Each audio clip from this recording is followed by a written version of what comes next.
Madame, Monsieur, bonsoir et bienvenue dans Vision, diffusée exceptionnellement ce soir, ce mercredi. On va parler du chantier de la réforme constitutionnelle entamé depuis la remise de la copie d'une première mouture du futur projet de loi le 7 mai dernier et soumise à débat et enrichissement. De nombreuses réactions des partis concernés ont été émises sur plusieurs aspects de la Constitution, dont 148 articles ont été proposés à l'amendement sur un total de 240 par le comité d'experts présidé par Ahmed Laraba, le professeur Ahmed Laraba que nous recevons ce soir. Bonsoir Monsieur Ahmed Laraba. Bonsoir Madame. Alors on va commencer par une question un petit peu générique. La Constitution de 1989 avait marqué, on le sait, une rupture radicale sur le plan politique avec un mode de gouvernance tombé en désuétude. Est-ce que cette mouture apporte selon vous des éléments de changement profond réclamés par le peuple algérien?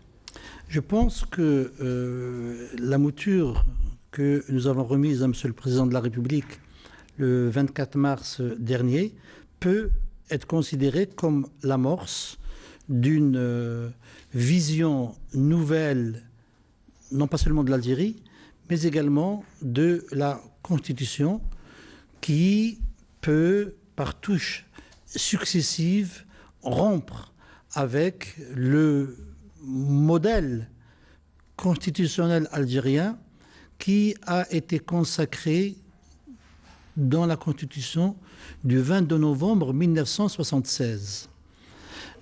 Vous avez fait référence à la révision constitutionnelle du 23 mars 1989. Elle est un moment important dans la vie constitutionnelle et politique de notre pays, en raison tout d'abord du fait qu'elle met fin au monopartisme. Oui.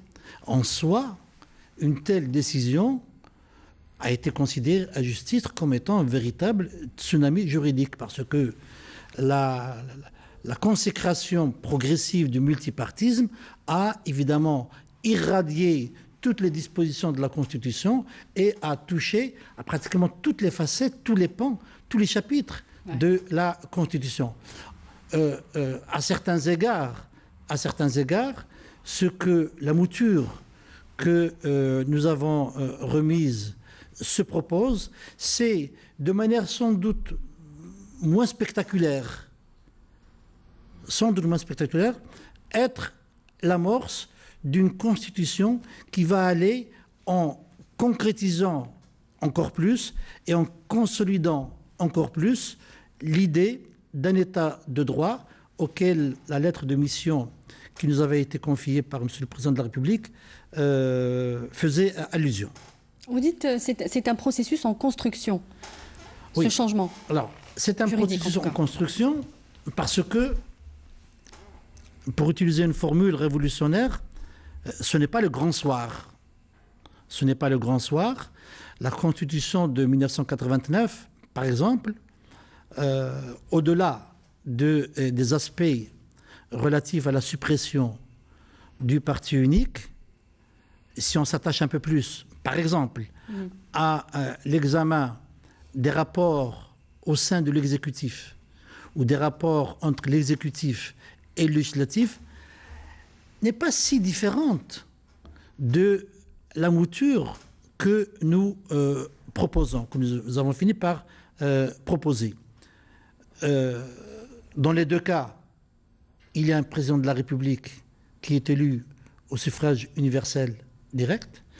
Dans les deux cas, nous avons un chef de gouvernement doté de pouvoirs propres, distincts de ceux du président de la République.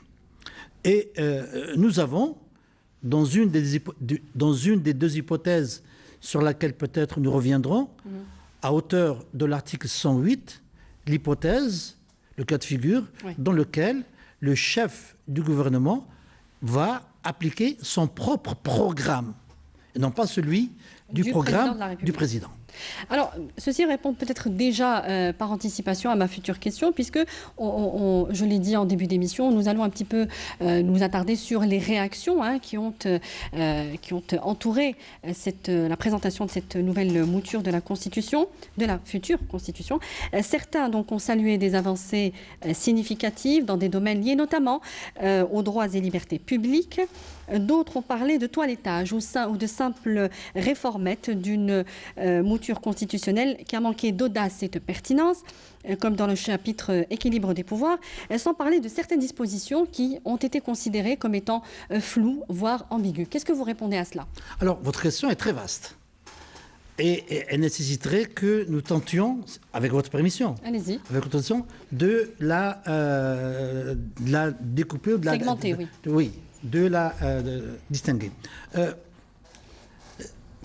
C'est toujours le problème du verre d'eau à moitié plein selon les uns, à moitié vide selon les autres.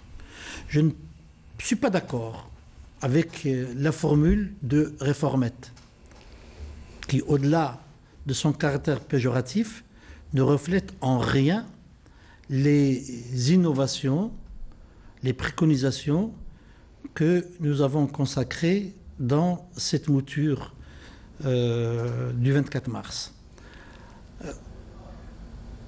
On ne peut pas considérer que la vingtaine d'articles nouveaux proposés, par exemple, en matière de respect des droits de l'homme et des libertés fondamentales, puissent être considérés comme une réformette, sauf à ne voir que l'écume des choses. Je pense qu'il faut vraiment faire une lecture soignée, précise, profonde des dispositions pour en mesurer la portée. Toute analyse diagonale, tout survol ne permet pas, effectivement, d'aboutir à prendre la mesure, à toucher concrètement du doigt les innovations qui ont été introduites dans cette partie. Mais je ne veux pas focaliser mon propos sur cette partie uniquement. Il y a des avancées en matière de justice, en matière de contrôle, non pas simplement de constitutionnalité, mais de contrôle tout court, qui sont également à signaler en raison de leur importance. Toilettage, avez-vous dit, ou a-t-on dit? Toilettage de la Constitution, a-t-on dit? Tout processus, et je ne vais pas jouer sur les mots, tout processus de révision constitutionnelle a, entre autres, pour objet de toiletter. Il y a un aspect toilettage dans la mouture que nous avons préconisé, car d'emblée, nous avons entendu, par-delà les 7 axes préconisés par le président de la République, et par-delà les propositions hors axe sur lesquelles peut-être on aura l'occasion de revenir, oui. Par-delà tout cela, nous avons entendu tout d'abord, évidemment, ça peut ne pas forcément attirer le spectateur ou l'auditeur, juridiciser de plus en plus ce texte constitutionnel, c'est-à-dire l'expurger de tout ce qui était encore discursif, car remontant à la Constitution de 1976. Il y a un certain nombre de formules, de dispositions, d'articles qui pouvaient s'expliquer jadis. Aujourd'hui... Qui ne sont plus d'actualité. Ils ne sont plus d'actualité et ils ne contribuent pas à la réalisation de l'objectif que nous poursuivons, oui. Qui est celle de la création d'un État de droit. Donc vous répondez à toutes ces critiques qu'il y a eu un travail en fait d'experts et que vous en êtes satisfait en fait. Je ne suis jamais complètement satisfait de tout ce que je fais. Bon, et je ne suis jamais complètement satisfait de ce que le comité a pu faire. Mm-hmm. On peut toujours faire mieux. Je considère que là également, ce n'est pas une formule, la Constitution est une construction continue. Oui. C'est-à-dire que lorsqu'on voit, par exemple, on voit bien la filiation entre les différents textes constitutionnels que nous avons eus, les uns avançant plus que d'autres sur un certain nombre de questions. Je ne parle pas ici de la pratique. Nous intervenons en amont. Justement, c'est ma prochaine question, c'est l'objet. Les gens penseraient qu'on a échangé. Alors que pas du tout.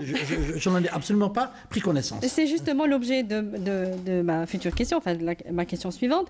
Donc vous avez justement dit que la question fondamentale relative à la Constitution, c'est son application. Avez-vous du moins prévu des garde-fous constitutionnels, juridiques, je ne sais pas comment les formuler, justement pour éviter ce type de dévoiement, de manipulation, comme c'est le cas trop souvent pour des lois organiques qui contredisent ou annulent parfois certaines dispositions de la Constitution. Le premier garde-fou contre de telles dérives renvoie inévitablement au contrôle qui peut s'effectuer a priori des textes ou a posteriori. Et quand je dis donc le contrôle, évidemment, j'évoque indirectement le statut, le rôle de l'organe qui est chargé de veiller à la régularité des textes et à leur conformité avec la Constitution. Actuellement, le Conseil constitutionnel. Actuellement, le Conseil constitutionnel, dans la mouture suggérée, la Cour constitutionnelle. Oui. Donc, mais le contrôle, à lui seul, comme ça, dans le texte, ne suffit pas. Il faut qu'il y ait une instauration progressive d'une espèce de culture du respect des textes. C'est pour cela que nous avons effectivement tenté de faire un certain nombre de Par exemple, juste pour en citer quelques-uns. D'accord. Vous voulez un exemple? Oui. Par exemple, lorsque nous avons fini par envisager dans une disposition du texte que nous avons présenté la nécessité pour le gouvernement de faire accompagner tous les projets de loi par les décrets d'application. Oui. C'est une mesure qu'on peut discuter, sur laquelle on peut réfléchir. Je parle des projets de loi, pas des propositions de loi qui émanent, comme vous le savez, des membres du Parlement. C'est une question qui est intéressante, qui vise précisément à parer au fait qu'il y a, dans un certain nombre de cas, certains diraient dans un grand nombre de cas, des textes de loi qui n'ont pas été accompagnés de textes d'application, de sorte que l'application de la loi peut se trouver à être paralysée. Le fait que, par exemple, les textes, les décrets exécutifs peuvent prendre parfois des libertés par rapport à la loi dont ils sont issus. Il y a donc là tout un travail d'ingénierie juridique qui doit progressivement s'instaurer chez nous. Et cela se fait notamment par le rôle fondamental du juge. Donc clairement, ça ne relève pas des compétences de ce comité d'experts, de la suite à donner à cette... Je prends un autre exemple, tiré notamment du fameux article 102 de la Constitution. Le Conseil constitutionnel se réunit de plein droit. Vous vous souvenez de cette disposition? Oui. Qui a fait l'objet d'énormément de commentaires. Cette disposition devrait se suffire à elle-même. Dans la plupart des pays du monde, dire que le Conseil constitutionnel se réunit de plein droit signifie qu'il se réunit immédiatement. Quelqu'un a suggéré, et je peux comprendre le sens de sa proposition, qu'on ajoute le Conseil constitutionnel se réunit obligatoirement de plein droit. C'est une redondance, c'est un pléonasme.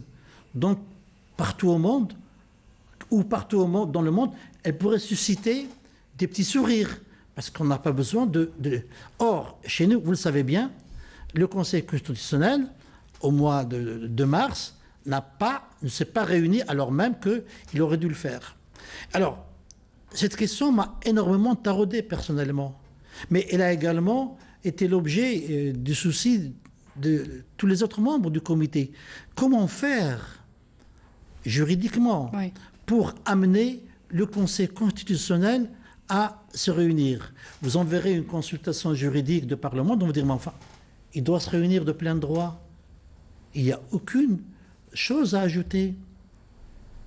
Et donc, nous avons essayé de voir, oui, est-ce qu'on ne pouvait pas faire intervenir une autre institution pour amener le président du Conseil constitutionnel à convoquer la réunion du Conseil constitutionnel. Mais quel que soit le génie des rédacteurs, oui, et nous n'en vions pas nous, mais quel que soit le génie des rédacteurs d'une Constitution, il leur sera extrêmement difficile de parer à l'avance et de manière a priori à toutes les pratiques qui dérivent du texte constitutionnel. Donc il s'agit de volonté. C'est une tâche qui est quasiment impossible pour le juriste qui est amené à intervenir en amont. De sorte que on peut intervenir en aval, mais plus tard dans le cadre des révisions constitutionnelles. C'est pour ça que je disais que la Constitution est une construction continue. Et qu'on ne peut pas se satisfaire définitivement du travail qu'on a fait. Alors on va un petit peu avancer comme dans le champ des droits et libertés publiques. L'extension de ce champ particulièrement a été assez favorablement accueillie, il faut le dire. Il y a de nombreuses nouvelles dispositions. Toutefois, le système désormais, si la mouture passe, déclaratif régissant la création d'associations et aussi de partis politiques a donc été la source de quelques réserves, puisque certains ont parlé du contrôle, de la nécessité du contrôle en amont, nécessaire à la création d'un parti politique pour éviter l'instrumentalisation des valeurs nationales, comme on a pu le vivre par le passé, ou des composantes de l'État, composantes fondamentales de l'État. Qu'est-ce que vous en dites ? On peut toujours, dans le silence de son cabinet de travail, échafauder les hypothèses les plus efficientes possibles. Mais adopter cette démarche tend à minimiser le rôle que doit avoir le juge. Le caractère déclaratif n'empêche pas que l'on puisse, au cas où on venait à constater que nous serions en présence d'une association ou d'un parti politique qui porterait atteinte à l'ordre public, d'évoquer, de solliciter le juge pour le faire. Il faut absolument restituer au juge la dimension qu'il a un peu partout ailleurs dans le monde et le rétablir dans son pouvoir, dans son autorité et de son pouvoir d'interprétation et d'application des textes. C'est une œuvre de longue haleine. C'est un vaste programme. Mais plus tôt on s'y attelle, et mieux, je pense, que nous progressons. Très bien. Donc, régime déclaratif, mais pas non plus liberté absolue de création d'associations et de liberté. De partis politiques. Allez-y. Tous les droits, toutes les libertés qui sont consacrées dans les constitutions doivent être analysés dans leur contexte. Il faut contextualiser les analyses. Je vois ou j'entends des personnes prendre l'alinéa d'une disposition et en faire un commentaire particulier. Ce n'est pas comme ça que les choses se passent. En tout cas, ce n'est pas comme ça que les choses devraient se passer.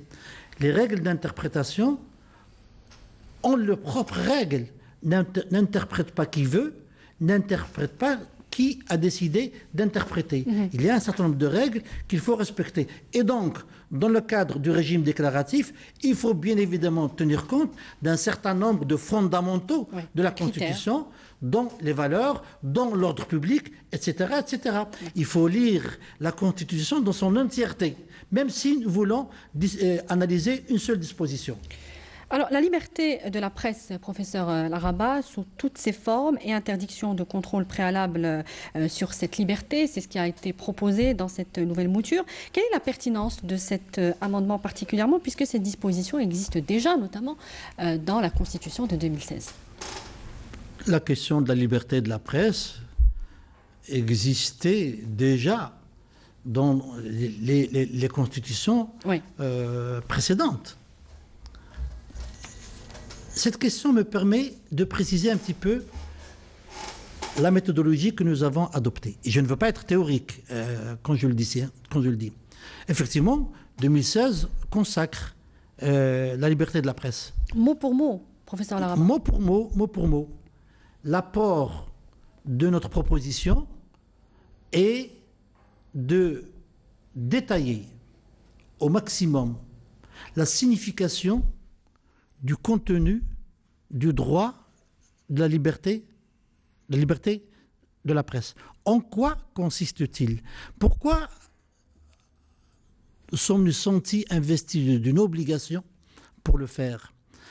Parce que nous considérons, je considère, que dans un certain nombre de situations, plus la règle est vague et générale, et plus elle est susceptible de donner lieu à des interprétations qui pourraient aller jusqu'à contrecarrer la liberté de la presse en elle-même. Ça répond donc aux observateurs qui ont parlé de constitution trop détaillée, alors, entre guillemets. Non, mais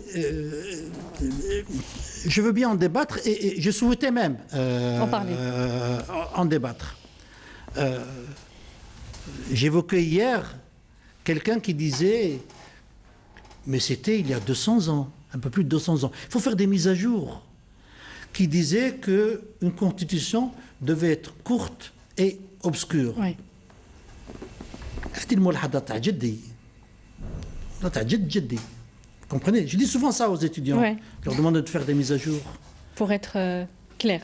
Pour être clair et pour expliquer pourquoi. Effectivement, nous avons pris le pari et plutôt opté pour l'hypothèse selon laquelle, dans un certain nombre de cas, il ne faut pas laisser place à l'interprétation discrétionnaire de la liberté de la presse. Nous l'avons détaillé. Nous avons dit, voilà en ce qui nous concerne, ce que doit être contenu dans la liberté de la presse. Et nous ne l'avons pas fait comme ça. Nous l'avons fait, on peut parler du travail que nous avons fait ensemble au sein du comité. Nous l'avons fait, évidemment, ça n'est pas tombé du ciel. Nous l'avons fait parce que nous avons été voir ce qui se fait dans le droit comparé. Nous avons été voir ce qui se fait dans la jurisprudence latino-américaine, dans la jurisprudence européenne, qui sont les jurisprudences les plus avancées en matière de respect des droits de l'homme d'une manière générale et de la liberté de la presse de manière particulière. Et nous avons quoi concrètement aujourd'hui dans le domaine de la liberté de la presse? Vous êtes ressorti avec quel... Nous avons l'article là. Concrètement, quel est l'acquis par rapport à cette disposition par rapport aux précédentes constitutions? Donc, ça, je vous parlais de pertinence, de... Oui. Au lieu excusez-moi, je vais vers l'article 54. Enseignement, dans la Constitution actuelle, 50. Oui. Là où il y avait une phrase, nous avons aujourd'hui 5 paragraphes qui détaillent un petit peu le contenu de la liberté de la presse. Nous avons notamment un paragraphe 2, puisqu'on y est, oui, qui énumère le contenu de la liberté de la presse et qui ne l'énumère pas de manière exhaustive, puisqu'il est accompagné de l'adjectif « notamment ». Le droit de créer des journaux, le droit d'accéder aux sources d'information dans le respect de la législation en vigueur, le droit de protéger le secret professionnel. La jurisprudence latino-américaine, en concordance avec la jurisprudence de la Cour européenne des droits de l'homme, a considéré que le secret des sources était peut-être le plus fondamental des droits fondamentaux de la liberté de la presse. Nous le constituons. Ce qui n'a jamais, été fait, bien évidemment. Et on peut aller de l'avenant, la création de chaînes télévisuelles, etc. Oui. C'est en cela qu'il y a, je pense, un saut qualitatif sur ce point-là. Très bien. On va passer à l'axe équilibre des pouvoirs qui a sans doute été le plus critiqué, avec, dit-on, un président de la République qui, selon de nombreux observateurs, conserve l'essentiel des pouvoirs. Le président du Conseil reste à la tête du Conseil supérieur de la magistrature. Les institutions de contrôle resteraient aussi sous son autorité. Votre commentaire, professeur Laraba? À question vaste, réponse longue et détaillée. Allez-y. Si vous le voulez bien. Allez-y, allez-y. Nous sommes là pour ça. Revenons aux origines du travail que nous avons accompli. Cela a déjà été dit, hein, par d'autres que les membres du comité. Ce comité a eu pour tâche expressément précisée de procéder à une révision de la Constitution de 2016. Elle a eu un certain nombre d'orientations fixées par la lettre de mission du président de la République. Donc c'est à l'intérieur de ce cadre-là qu'il nous faut essayer de répondre aux questionnements que vous avez évoqués. La prise en compte de cet axe a amené le comité à suggérer des révisions dans l'équilibre des pouvoirs au sein de l'exécutif, dans l'équilibre des pouvoirs entre l'exécutif et le législatif. Mais pour s'en rendre concrètement compte, il ne faut pas procéder à des lectures en diagonale, il ne faut pas procéder à des survols, il ne faut pas procéder à des pétitions de principe. Il faut s'attacher, je comprends que cela puisse paraître à certains fastidieux. Il faut s'attacher... Il y a aussi des constitutionnalistes, professeur Laraba, qui ont fait ce type de commentaires. Hein. Donc ce sont des professionnels, en fait, des juristes, qui sont capables d'avoir une lecture plus profonde et... Je vais prendre un autre exemple, si vous voulez bien. Mais peut-être qu'on y arrivera tout à l'heure. Je visais notamment le fameux article 31 de notre mouture. Allez-y. Je peux le faire maintenant ? Allez-y, allez-y. Oui, bon. Cette disposition, je le précise pour le téléspectateur, oui, vise à permettre au président de la République de faire participer l'Algérie à des opérations de maintien de la paix. Oui. Une lecture hâtive émanant de personnes qui sont des spécialistes de droit constitutionnel. Entre autres. Entre autres, mais vous m'avez dit qu'il y a des spécialistes qui ont fait des lectures de cette disposition que je ne partage absolument pas du tout. Je ne dis pas, ce faisant, que je porte la vérité. Je veux simplement dire que lorsqu'on décide d'analyser pareille disposition, et ça peut être le cas pour beaucoup d'autres, encore une fois, je le prends comme un exemple symbolique, à la limite même presque caricatural, des analyses qui sont faites. On ne peut pas assimiler comme ça d'emblée la participation éventuelle, puisque cela relève de la faculté du président, comme étant une intervention militaire. Il faut voir ce que sont les opérations de maintien de la paix. Qu'est-ce que c'est que ce vocable d'opération de maintien de la paix ? Quand est-ce que ce vocable est-il né ? Dans quel contexte a-t-il été produit et évolué ? Pour en expliquer le sens, il ne s'agit pas de faire de l'histoire des relations internationales pour faire de l'histoire des relations internationales. Il s'agit de voir dans quel contexte pour pouvoir mieux expliquer l'hypothèse. C'est le contexte était celui de la guerre froide, ayant atteint à un moment donné un stade paroxystique avec la guerre de Corée de 1950. Ça ne rajeunit pas, mais c'est cela. Il faut faire un peu d'histoire. Ces opérations de maintien de la paix ont été créées, je le disais hier, de manière presque accidentelle, parce que les Nations Unies, et plus précisément le Conseil de sécurité, s'est trouvé dans une situation difficilement imaginable. J'ouvre une parenthèse pour dire que les rédacteurs des textes juridiques doivent cultiver l'humilité, parce que quel que soit leur génie, leur faculté de création, ils ne peuvent pas prévoir à l'avance tout ce que la pratique va leur réserver. Qui aurait prévu qu'un membre permanent du Conseil de sécurité pratique au sein du Conseil la politique de la chaise vide alors qu'une crise majeure était en train de se dérouler ? La Russie. Aucun scénario ne pouvait prévoir cela. Ça me rappelle, vous savez, un film, L'homme qui a tué Liberty Valance, dans lequel le metteur en scène traite effectivement de ces problèmes, du réel et de la fiction. Donc, quelles que soient les qualités que l'on peut avoir, ça n'est pas possible. Le Conseil de sécurité s'en est trouvé bloqué, incapable de prendre une décision alors que la guerre de Corée s'intensifiait. Eh bien, il s'est trouvé quelqu'un pour dire, écoutez, il nous va bien falloir que les Nations Unies s'occupent sérieusement de cette question et que le Conseil de sécurité passe le flambeau, si je puis dire, à l'Assemblée générale des Nations Unies, qui n'a pas vocation à être l'organe chargé du maintien de la paix. Oui. Elle a un certain nombre de prérogatives en matière de maintien de la paix, mais en tout cas pas celle-là.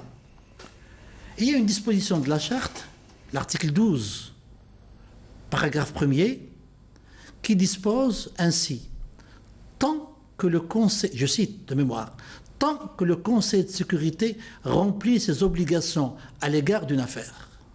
Tant que le Conseil de sécurité remplit ses obligations. Est-ce que la paralysie du Conseil de sécurité peut être considérée comme étant une situation dans laquelle le Conseil de sécurité remplit ses obligations? Un certain nombre de juristes, dont le secrétaire d'État américain de l'époque, Dean Acheson, ont dit mais le Conseil de sécurité ne remplit plus sa fonction, puisqu'il est incapable de prendre une décision. Il faut donc que nous passions le relais à l'Assemblée générale. Et c'est de cette manière-là, complètement fortuite au départ, que progressivement ont été mises en place les opérations de maintien de la paix. Les opérations de maintien de la paix, comme leur nom l'indique, sont des opérations destinées à créer des forces d'interposition entre des belligérants. Il y a un cessez-le-feu, mais il y a un cessez-le-feu qui est précaire, qui est fragile, qu'il faut absolument essayer de sauvegarder. Et c'est dans ce cadre-là que les opérations de maintien de la paix se sont développées au point où, ensuite, il y a eu un certain nombre de problèmes. Donc c'est uniquement dans ce cadre-là que la participation de l'Algérie à des opérations de maintien de la paix... Au choix, d'ailleurs.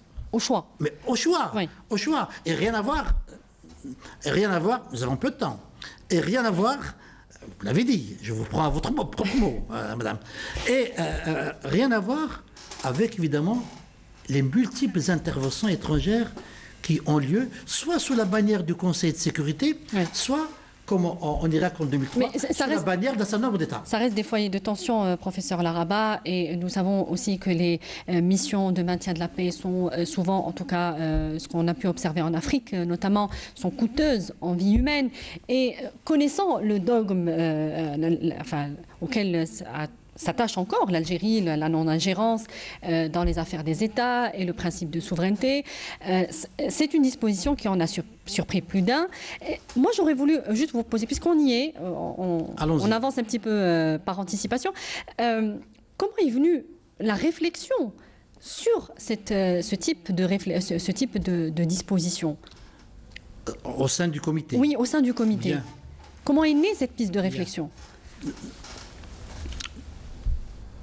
La nation, cette disposition ou cette idée consacrée dans l'article 31 n'a jamais visé à remettre en cause les principes fondamentaux de la politique étrangère algérienne, notamment non seulement le principe de l'égalité souveraine ou de la souveraineté, mais également le principe de la non-ingérence dans les affaires intérieures, de la non-intervention. Ce sont des principes que l'Algérie a élevés le plus haut possible dans la hiérarchie des textes juridiques. Pour l'Algérie, ce sont des règles impératives, des règles de jurisprudence insusceptibles de faire l'objet de dérogations. L'article 31 n'a nullement vocation à remettre en cause cela. Mais en même temps, lorsqu'on observe un certain nombre d'autres constitutions, parce que nous ne vivons pas en vase clos, lorsque nous observons qu'un certain nombre d'États africains participent de manière importante, numériquement, à des opérations de maintien de la paix, lorsque nous voyons que nos voisins du Maghreb, du Grand Maghreb, y participent, on peut se demander comment et pourquoi l'Algérie, dont la marque de fabrique et d'être exportatrice de paix, ne peut-elle pas contribuer à faire maintenir la paix internationale? Voilà comment est-ce que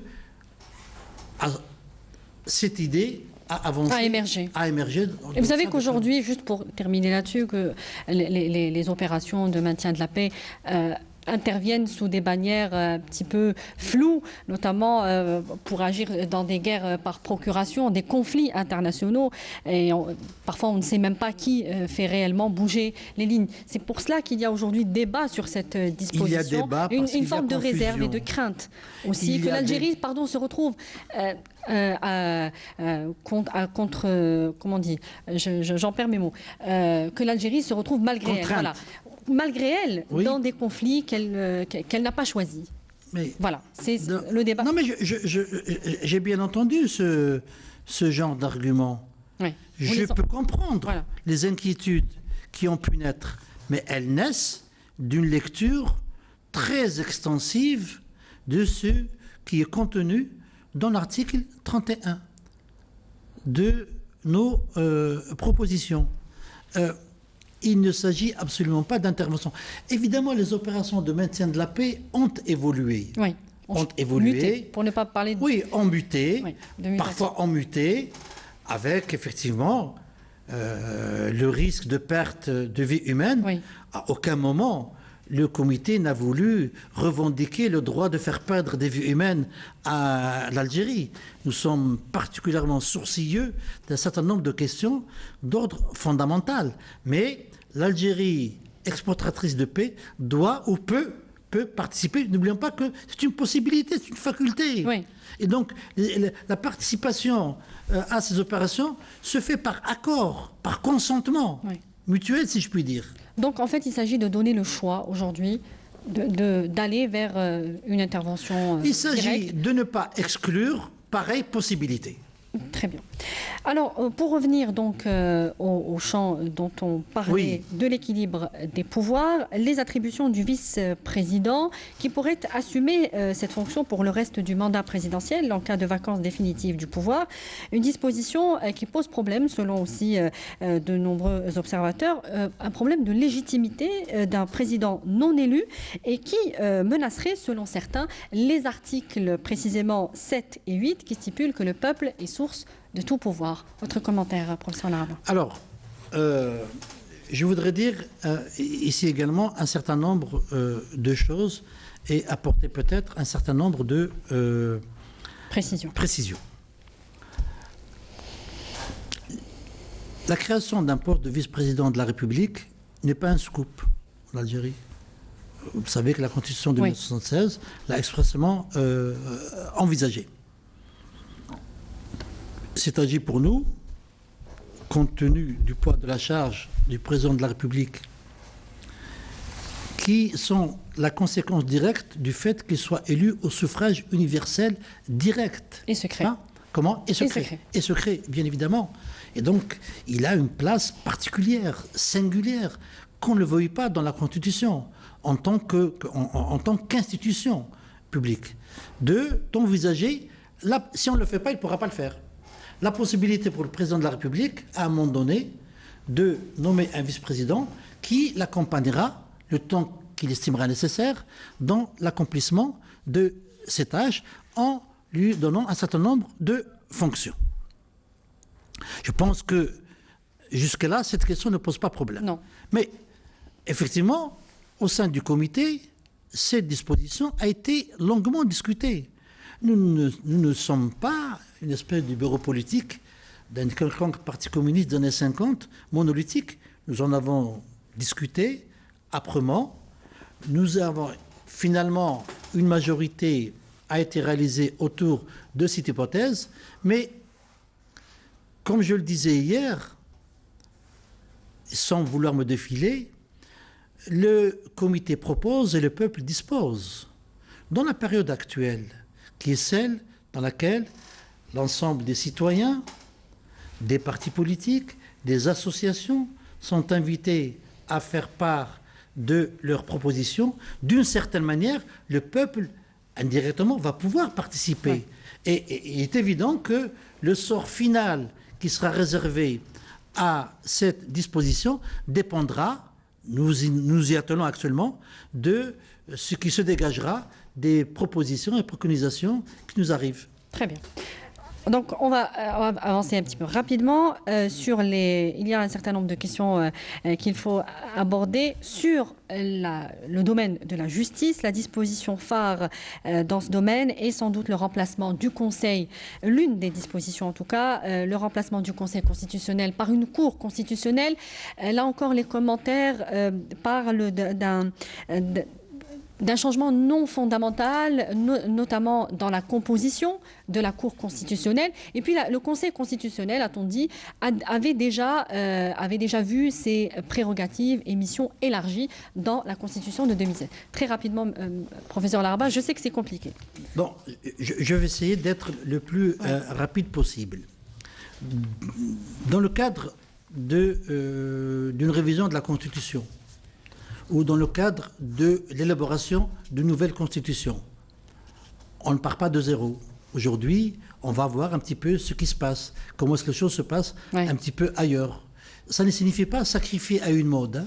Ça signifie également plutôt de voir quelles sont les institutions nouvelles et quelles sont les raisons pour lesquelles ces institutions ont été créées. Comment est-ce qu'on a préféré, comme en Tunisie par exemple, mais dans bien d'autres États, en Italie dès 1947, en Allemagne dès 1949, de créer une Cour constitutionnelle.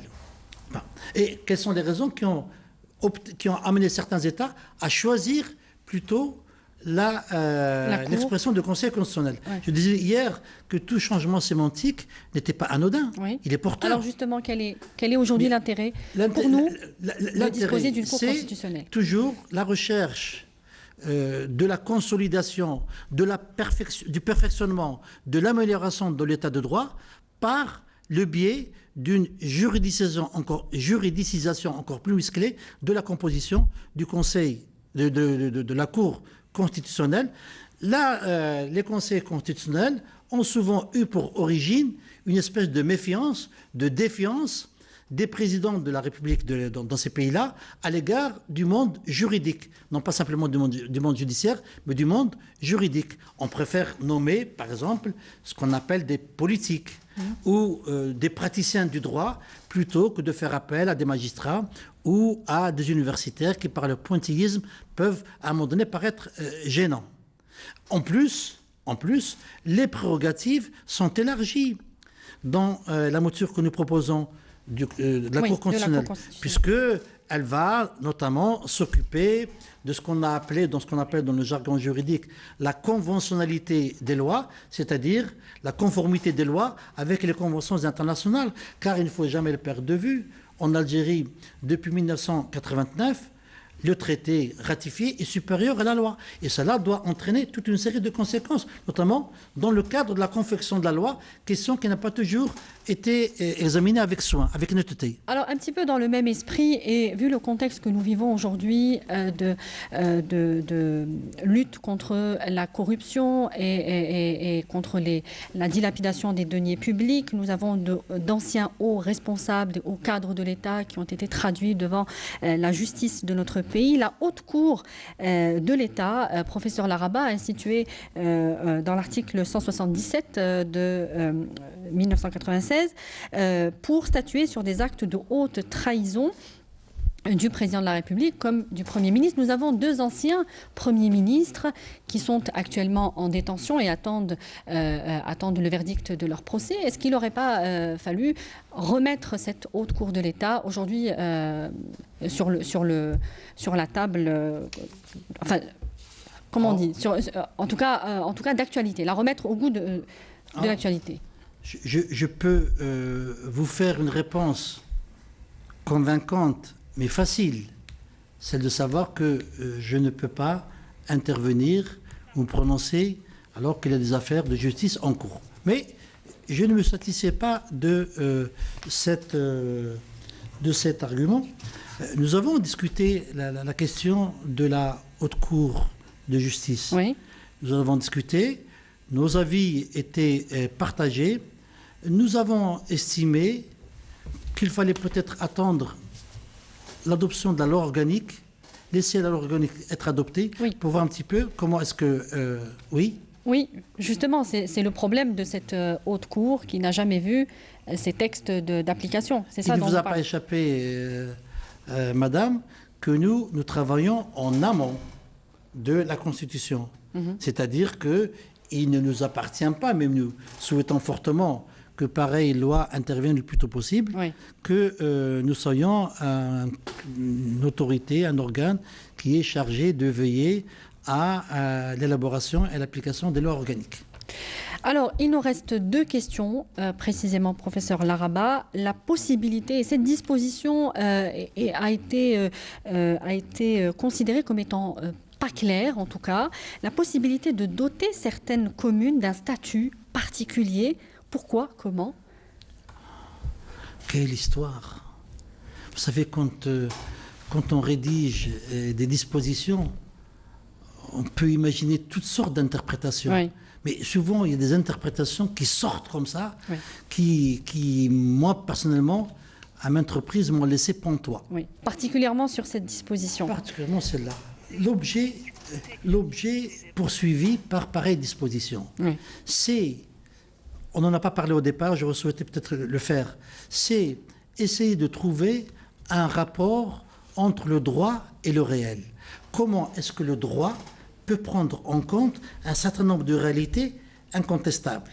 Les faits sont têtus, disait Lénine. Mais ici, il y a des réalités qui sont têtues. Il est incontestable qu'il y a une immense disparité dans les situations que peuvent vivre les citoyens des communes. L'objet poursuivi ici est de permettre, à partir d'un énoncé général, prescriptif, de prévoir, d'aménager la possibilité qu'en certaines circonstances, pour des raisons liées concrètement à la vie économique, sociale d'une commune, d'instaurer un statut qui lui est particulier.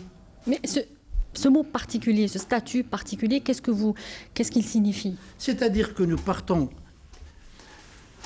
La Constitution n'a pas vocation à entrer dans le détail de toutes les situations particulières que peuvent vivre un certain nombre de communes. Il faut quand même laisser le droit au législateur de prendre en compte ces statuts en fonction d'un certain nombre de considérations propres. La Constitution ne peut pas aller plus loin. On est ici en présence d'une de ces dispositions qui ne mérite pas qu'on entre dans le détail, comme on l'a fait tout à l'heure pour la liberté de la presse. Il ne s'agit pas de dire « Ah, il y a un discours contradictoire, c'est selon ». Non, il y a nécessité pour la liberté de la presse d'être détaillée, car nous savons à quelle réalité elle a été confrontée. Ici, la Constitution énonce un principe général, n'est-ce pas? Non, mais c'est pour éviter aussi les mauvaises interprétations, professeur Laraba. Par rapport au statut particulier de certaines communes, les gens ne comprennent pas réellement en quoi cela consiste et qu'est-ce que cela va donner à la commune en particulier. Qu'est-ce que cela va donner? Juste pour être un petit peu plus... Pardon, excusez-moi. Allez-y. Pour être un petit peu plus clair. Mais par rapport aux téléspectateurs qui nous écoutent. Donc, je ne suis pas clair. Je vais essayer de faire un plus grand effort pour être clair. La Constitution, sur ce point-là, ne peut pas aller plus loin dans l'énoncé d'un principe général. C'est-à-dire qu'on envisage, on ouvre l'hypothèse que ça ne signifie pas que ce sera forcément envisagé, n'est-ce pas? Ça ne signifie pas que ce sera envisagé de manière générale. Ça ne signifie pas qu'elle va donner crédit à toutes les interprétations plus extravagantes, plus saugrenues les unes que les autres, tendancieuses, un peu plus que parfois. Souvent. Justement, l'intérêt est de vulgariser cette disposition. Je comprends très bien, mais je vous dis, voilà quel est l'objectif. Peut-être serons-nous, mais là je parle au moment personnel, peut-être serons-nous amenés à, car nous sommes à l'écoute, à préciser un peu plus cette disposition. Sur la corruption, vous m'avez évoqué la question de la corruption. Rapidement, oui. Non, mais vous l'avez évoqué ou pas? Oui, j'ai parlé de lutte non, parce que contre la corruption. Là, on est dans le rapport du droit et du réel. Oui. S'il y a autant de dispositions qui ont été consacrées à la corruption, s'il y a eu nécessité pour le comité d'inscrire les conventions ratifiées par l'Algérie en matière de lutte contre la corruption, c'est parce qu'on a essayé d'être également à l'écoute de Hirak. On nous a dit, mais avez-vous pris en compte les préconisations, les revendications de Hirak? D'une certaine manière, c'est grâce au Hirak et à cause de Hirak que nous avons été amenés à préciser les choses dans le préambule de la Constitution et dans les Donc il pourrait y avoir un rectif sur cette disposition des communes. Il pourrait y avoir un rectificatif, une précision, puisque vous n'avez toujours pas répondu à la question, professeur Laraba. Clairement, sur ce statut particulier, on ne sait pas en quoi il consiste. Parce que vous êtes à la recherche de l'impossible, c'est-à-dire de me demander de manière a priori à préciser cela. Je pense que si, comme vous le dites, comme vous en faites l'écho, qu'il y a effectivement des interrogations profondes, oui, il va nous falloir nous y intéresser, bien sûr. Très bien. Nous sommes préoccupés. On va terminer sur cette question. Il nous reste un peu moins de 2 minutes. Oui, ça passe très vite. Je vous avais averti. La protection de la femme contre toute forme de violence, est-ce que cela voudra dire que la loi criminalisant les violences faites aux femmes adoptées au forceps, rappelez-vous, en 2015, par le Parlement, va enfin avoir ces textes d'application qui ne sont toujours pas promulgués? Est-ce que la Constitution, si cette disposition passe dans la future Constitution, va obliger les textes de loi à être promulgués? Il y a un travail de refondation législative incontestable, oui, obligatoire, qui devra être entrepris pour autant que cette disposition sera effectivement maintenue dans la mouture finale. Très bien. Professeur Ahmed Laraba, je rappelle que vous êtes président du comité d'experts chargé de formuler des propositions pour la révision constitutionnelle. Merci d'avoir répondu à toutes nos questions ce soir. Je vous remercie infiniment, madame. Merci. Merci à vous également de nous avoir suivis. Je vous souhaite une excellente suite des programmes sur notre chaîne. Bonsoir.